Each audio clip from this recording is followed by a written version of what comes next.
welcome back. Kickin It With Kunkel, another episode, another week. Thank you for tuning in, either on Fox Local or on YouTube. The new man in town, Willie Fritz, head coach of Houston football. Thanks for coming in. You bet. Thank you. How's it going? It's going great. We just got done with a morning practice here a couple hours ago, and we're a morning team, so we come into the facility at 5:30 and eat breakfast, get taped, change, start our meetings at 7.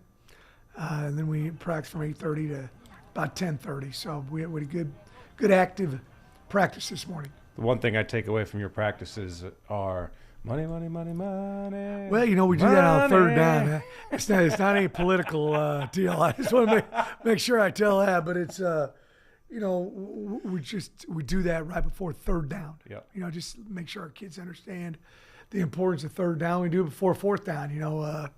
10 years ago, nobody went for it on fourth down. Now, everybody's into analytics, and, we go for it quite frequently on fourth down as well. So we kind of play that just to, emphasize third and fourth down a little bit. So what you guys don't know, what I'm talking about here is every down, when they're doing down the distance or whatever it might be, third down, they play that song, money, money, money, money, or on fourth down if they're going for it because it's the money down. That's kind of the idea behind it. And every time I walk out of there, it's in my head for 5-6 hours. I'm an OJ's fan. You probably don't know. Is that who does the song? The OJ's, you from Philadelphia, and great group. And I know. I make our guys listen to my music some. And, I say, you're in a bad mood because you hear all these bad messages. I'm in a good mood because I'm listening to Temptations and the Spinners and the OJ's and all those guys. So that just emphasizes the down, though, really. You're not wrong about that, by the way. I know. I used to listen to the pop culture rap growing up. And then eventually, I don't know when it was, a handful of years ago, and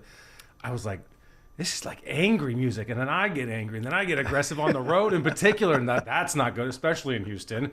And I can't listen to it anymore because of that. It puts me in a bad place mentally. I just love the old time R&B, so I listen to it all the time. I go try to hit a few concerts every now and then, but that song has always been a great song for listening to, but also emphasizing that down and distance. Let's go through your story because I find it fascinating. I always kind of draw some sort of line between coaching and what I do is that you start somewhere low, work your way up high, and climb the ranks. And people don't know who you are and what it takes to get where you are. A lot of people might think, I just ended up at Houston. Well, there's a lot that goes into becoming a head coach of a Big 12 football team. Let me know if I forget anything because you've been coached for 42 years now. At least. That's probably right. Yeah, I guess that's right. It's a long time, man. Is that more than half your life at this point? Much more than that. I'm only 43. Okay. Carry the one. All right. So we start at Pittsburgh State, and for all those, that's without the H, that's in Kansas as a GA. Then Shawnee Mission High School as not even the head coach, the assistant. Sam Houston State back to GA. Willis High School as an assistant here in Texas. Coffeyville out in Kansas, Sam Houston State, Blinn, Central Missouri, Sam Houston State, Georgia Southern, Tulane, Houston. I think you got them all. Pretty sure you did. Okay, so how does it all kind of unfold? Kind of take me through your journey. I just can't keep a job. I don't think that's it. That's what it is. Because, to that, just to fight that, because you won't bring it up, 10 championships along the way, 4 bowl games. You can add 2 within the JUCO rounds as well, and 6 Coach of the Year awards. Am I missing that? I might be right. I'm not quite sure. So you've had wild success all the way rebuilding programs. One of the things I've really enjoyed, I had 2 really good mentors when I was climbing the ranks, I guess, as a coach. One was Ron Randleman. Ron was my head coach at Pittsburgh State, and then he hired me as a graduate assistant at Sam Houston, and he was a longtime head football coach at Sam Houston State. They got buildings and streets named after him, so he did pretty good at Sam Houston State. And then I got him Dick Foster that I worked for at Coffeyville Community College. He's the top JUCO coach of all time. And those guys, I enjoyed, the journey. My wife and I just loved every place we've been. And I've been blessed to have really good coaches, really good players. Never have really looked for a job. Just been very fortunate that we've done well and somebody's, reached out to me or my representation and had me come over, and I was really fortunate to get this job at U of H. My daughters, live here in town, and so we'd come over on our vacation to Houston, and been in and around the city a bunch, and it's just a good fit for me and my family. What was the goal when you got into coaching? Just trying to have an impact. Yeah. On young people. I just think I wasn't one of those guys who made goals or, I want to do this by this. Did you have a dream? Did you have Nah, I just wanted to coach ball. Yeah. My dad was a coach. I've got a couple siblings who are coaches, and I just enjoyed it. I played football and basketball at Pittsburg State. I wasn't good enough to continue and keep playing after that, and so the next best thing was coaching. And I wasn't certain whether I coached a little bit of basketball, when I was first starting off, along with football, but I wasn't sure which sport I was going to get into. And I luckily Coach Randleman brought me down to Sam Houston. I started this football journey, but, I just think, work your tail off. Nowadays it's so much, I'm glad I'm not doing it now, because now it's so much networking and self-promotion and all that other kind of stuff. And, back in the Pony Express days, I guess, when I was coming up, it was more, hey, word of mouth. You did a good job. People would notice, and, and then you might have another opportunity. You had to weigh the pros and cons if you wanted to do it. And, so that's kind of how I got to where I'm sitting right here. Have you told Coach Kelvin Samson that you've coached some ball in your day? Oh, yeah. I've gotten to know Kelvin really well. And, my oldest daughter was in media here in Houston for a long time, and she did U of H events and got to know Kelvin really well, and he was always great to my daughter. So I liked him before I got here. I was like, this he's a good man. So, and that's also part of it. When I took this job, I saw all the great success that men's basketball was having, and on a national level, and being in the Final Four, and didn't have a few injuries. Probably been in it again this last season. And I saw, hey, this can be done here at the highest level at the University of Houston. What's the biggest challenge in building a program today versus 20 years ago in the Big 12, starting at where you are? I think we talked about this, picked 15. I actually said 14 on air when we were talking. Someone sent me something yesterday where it was 16. And they said the reason we were picked 16 is there's not 17 teams in the league. But all that stuff doesn't matter. There's a lot of challenges nowadays. Yeah. You got the NIL component. You got the portal component. I tell people all the time that, we're going to do a good job of coaching these guys. We're going to do a good job of recruiting the right kind of student athletes that are going to fit in there with my program and also in the city of Houston. And then you got to establish a culture. That's so important. And, some people forget about that. I don't want to be a program where guys are coming and going. I want them to, I tell our guys all the time, you can only go to one homecoming. You don't go to two, and I want it to be this one. I don't want you to think you got to go find happiness someplace else and fight through a little bit of adversity, but the NIL part of it is real, and we've got to do a good job of going out and raising money, and that helps you with retaining your players, regardless of how great your culture is. How is the Houston community responding to the NIL? Right Outstanding. now? They've been good, really good, and we're kind of novices at it, along with everybody else. But it's something that we're working on. I probably spend 10% of my time on NIL and trying to fundraise and do things. And this right here is part of it, educating people, about it. So, it's the people of Houston have been outstanding. We've got 6,400 freshmen coming in right now. We got 48,000 students at the University of Houston. We got 8,000 students that live on campus. So this is a different Houston than it was 20, 30 years ago. And that's another reason why I wanted to come here. You mentioned culture. What are some rules that or guidelines or credos that you try to implement off the field? And I want to tell you this quick story. I was talking to somebody, I won't tell you who it was. They said, under the last regime, nobody knew his name. No assistant coach knew his name. No one really knew who he was. It was always kind of just around. And he worked with them a lot. He said with you, one of your assistant coaches knew exactly who he was, stopped his recruiting visits, introduced the player to him, and vice versa, knowing his name. And he feels like he's welcome. He's part of a family now, and he's excited to go to work every single day. Well, I feel like I've put together a fantastic staff. That's part of culture. You got to have, men and women who are going to do a great job during this, big time transformational period of time in these guys' life, 18 to 22 years of age. They do a great job, 18 to 22. they're probably going to be successful the rest of their life.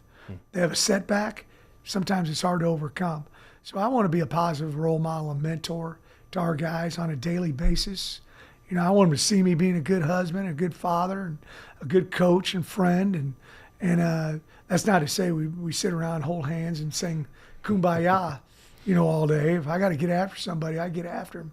They're skipping class or not acting the way they should be acting.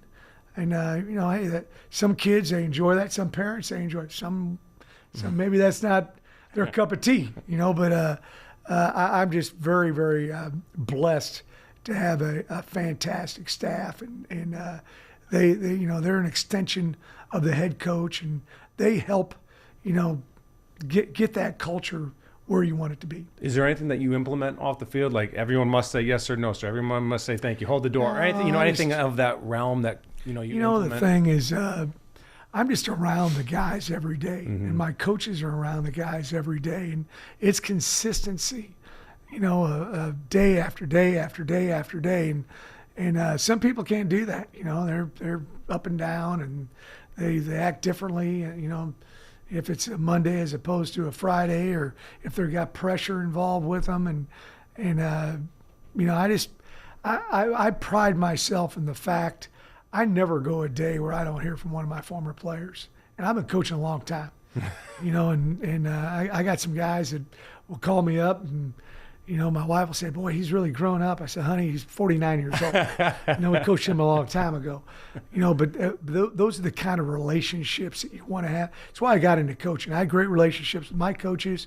I want our young men to have great relationship with their coaches and myself. I think the overarching theme in coaching these days is that it's changed so much. The generation has changed. The college athlete, their attitude, their mentality has changed. Do you find that to be the case, or what's the biggest change?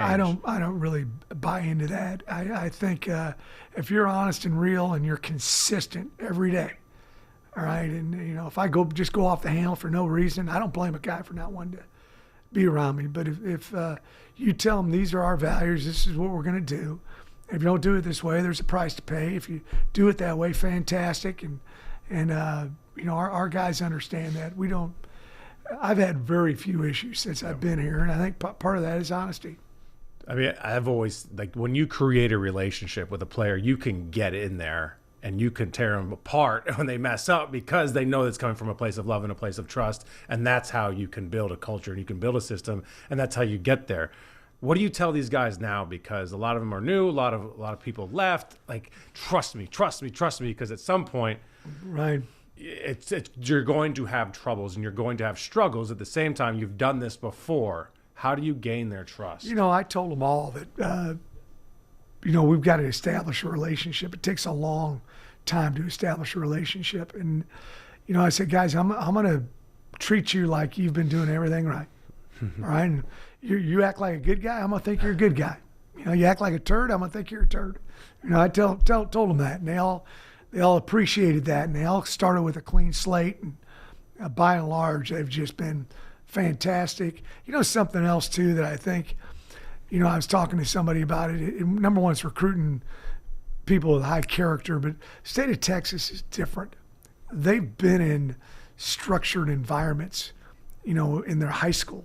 Mm-hmm. And so what we're asking them to do is not different than what they were asked to do in high school. You know, and then some of the transfer kids we got have come from really good programs that had structure as well. So that might have been one of the reasons why we've had so few issues. What's different about building a team at Houston than it is different at Coffeyville or Tulane, or is it all the same? You know, you have your base principles, but you got to adapt to the school that you're at. Tulane's a lot different than University of Houston. Georgia Southern was a lot different than Tulane. Sam Houston State was different than Georgia Southern. So you got to understand the part of the country you're in, the strengths, the weaknesses of the institution that you're at academically, you know, facility-wise, whatever the case may be. And you know, one of the things that I've tried to do is I probably wouldn't have got many of these jobs other than the fact that they didn't have a whole lot. You know, we try to do more with less. And that's not an excuse. You may not have a lot of bright, shiny things. And I'm pumped the fact that we're going to have bright, shiny things here at the University of Houston. We're finishing up right now the football operations center that's going to be second to none in the country. and we're going to have that completed by next June, July. And, we're in a city, that's over 7 million people in the greater Houston area, and you can recruit just getting in a car and driving around. And these are things that I didn't have at a lot of the places that I've been at. What do you consider a successful season in your first year at a program like this? Well, people have asked me that, and I've never, like I talked about, never setting goals about where I was going to coach at. I had the same thought process when it comes to how many games we're going to win. I want to win them all. I'm going to approach every one of them, that we're going to win the game. And we'll see what happens at the end of the season. But, one of my slogans that I've had since the 90s, everybody has it now, is 1-0. Mm-hmm. As a person, as a student, as an athlete. And we just want to be the best we can be every single day. I'm very consistent on that, and you don't see a different Willie Fritz on Tuesday or Wednesday as opposed to Thursday or Friday. I want our guys to attack the day, put everything into it they possibly can, and we'll take our chances then. Tulane's got a lot of good food down there. Houston's got a lot of food here. Houston's got a lot of good food. What's the better food city? Well, what the heck you think I'm going to say? I know. Houston, I'm sitting here, right here with you. No, we You got a favorite spot?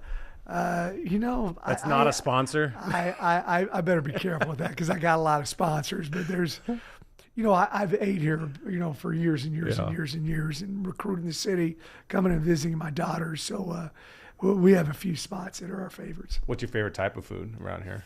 Because that's my like favorite Mexican thing about I love this. Tex-Mex, and there's I remember this one place open that's still real famous now in the 80s, and we drive all the way down there to eat when I was at GA Sam Houston, and it starts with a P. I won't say the name of it, but I'm trying to see if I can get there. Pretty easy one. Oh man, okay. There you go. Okay. You got it. See, maybe I'm pretty simple. Maybe if this place that starts with a P sponsors, Come on, let's go. then you can say Let's the go. full name, all those letters. Yeah. What's new around Houston from the day you got here to where you are today? What's changed? Anything's changed? I think the landscape of the University of Houston's changed. I really do. I think President Couture has done a fabulous job of making this more of a traditional university. Mm-hmm. When I used to recruit, I had a bunch of my players at Blinn that came and played at the University of Houston, and I recruited Jack Yates, which is right in our backyard. They're on campus, since the 80s. So I've been in and around U of H forever, and we got all those students living on campus now. Beautiful campus, it really is. We got a unbelievable. We're a Tier 1 academic institution, mm-hmm. and there's Tier 1 real good, Tier 2 average, Tier 3. I'll let you guess what they are, and we're proud to be in that area. We're 71st ranked school academically in the nation. That's out of 4,130 some colleges and universities. So you can get a quality degree here at the University of Houston. You can play big time Power 4 football. That's the one element that was missing from U of H. And then you get to do it in the great city of Houston. I think it's a fantastic city. We love living here. I'm curious where you've mentioned academics now twice, and it's going to be part of these kids' lives. I think it's a waste of time for a guy to come in and he doesn't get a degree. Yeah. And that's why we class check every day. That's why if they're not in class and where they're supposed to be, we're going to get them. What we call a list. If you're on the list, we get you the next day after practice. And I want these guys to get a degree, and I want them to find a vocation that they're going to be successful in. I knew that I wanted to coach. My old man was a coach. My coaches could help me in college. But there's career services is so important when someone goes away to college. You knew you wanted to be a broadcaster.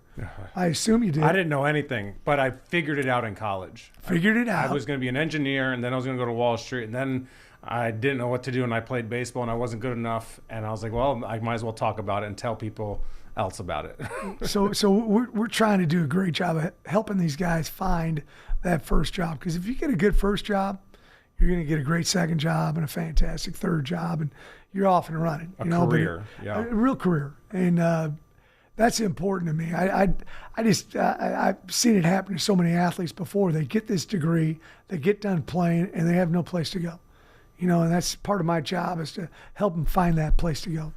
How do you deal with that with parents that don't think that their kid needs to go that route because they're about to be an NFL player? How do you handle that? I tell everybody, hey, I've had way over 100 guys playing in the NFL, and it was great. Last night I was watching the Bills play the Steelers on TV, and I got 4 guys playing in the game, and it was neat to watch those guys.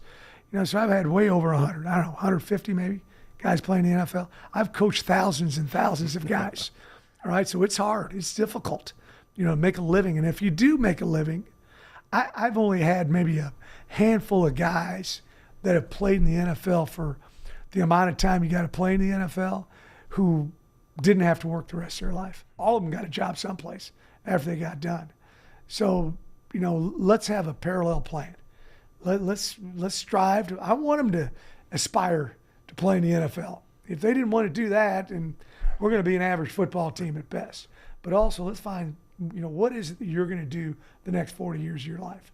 Let's figure that out. Have that parallel plan, and if you do both, you have a chance to be very successful. Do you think we're teetering on the line of kids wanting to go to school or go to play football and not go to school more so than ever? And we're on the line of that actually becoming a reality? At times. I think some I shouldn't say, it's a very small number of coaches who don't emphasize academics. The people I hang around with do the same way I do. Mm-hmm. If they didn't, I wouldn't hang around with them.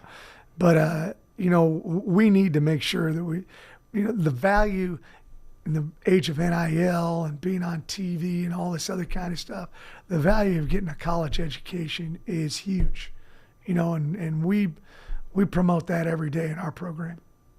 How do you deal with parents overall that say their kids should be playing more? Is that a problem at this level still? Not so much. Yeah. I tell the parents, I just had a Zoom with all of them the other day. Hey, your son's going to have an issue or a problem, personal, please contact me. I want to help him as best I can. My coaches want to help him. Now if it's, you want to call plays or, this, I'm at every practice. I watch every stitch of film I could possibly do it. Have I made a mistake in my career? Maybe this guy should have played a little bit more than this guy. I might have made a couple of them, but not very many, because I'm there day after day after day after day. And so are my coaches. And hey, we want to win too.